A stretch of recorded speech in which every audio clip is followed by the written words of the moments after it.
Hello friends, मैं advocate Wasim Ahmad एक बार फिर आपके साथ जुड़ा हूं और एक इम्पॉर्टेंट जजमेंट को आपके साथ शेयर करने आया हूं, जो कि ऑनरेबल सुप्रीम कोर्ट की जजमेंट है।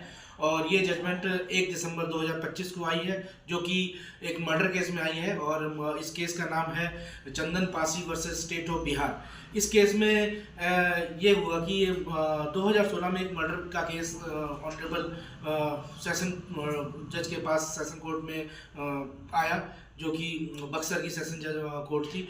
वहाँ पे उस सेशन कोर्ट ने उसमें 3 आरोपी थे। तीनों आरोपियों को उम्र कैद की सज़ा सुना दी मर्डर केस में। उसके बाद वो तीनों आरोपी अपील में पटना हाई कोर्ट गए।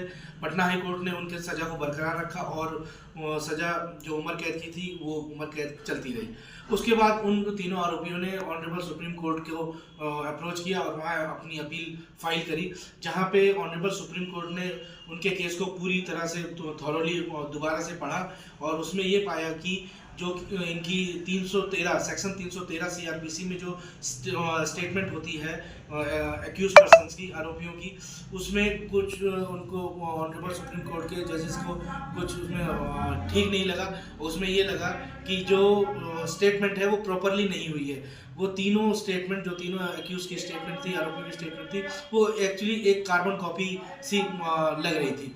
तो उसको देखते हुए ऑनरेबल सुप्रीम कोर्ट के जजेस ने जो पब्लिक प्रोसिक्यूटर थे, जो ऑनरेबल सुप्रीम कोर्ट में जो सरकार को रिप्रेजेंट कर रहे थे, प्रोसिक्यूटर साहब, उनको इस कड़े शब्दों में ये कहा कि ये जो स्टेटमेंट हुई है ये बिल्कुल ही गलत हुई है और आपको सिर्फ राज्य का या सरकार का वकील होने के नाते यहाँ नहीं खड़ा होना है, यहाँ जस्टिस करने के लिए खड़ा होना है। आप you are the officer of the court. तो उन्होंने ये बोला कि आप कोर्ट के अफसर हैं और कोर्ट के लिए आप मदद करेंगे न्याय देने के लिए कि न्याय किसको मिलना चाहिए।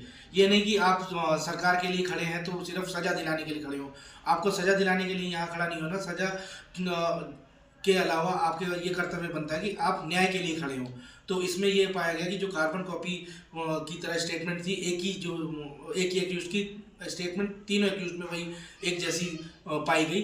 तो ऑनरेबल सुप्रीम कोर्ट ने उसमें ये आदेश दिया निचली अदालत को, सेशन कोर्ट को, कि ये जो केस है इसे जो आपकी सज़ा दी गई थी इसे रद्द किया जाता है और आपको 4 महीने के अंदर इस केस को दोबारा से ट्रायल शुरू करके ख़त्म करना है।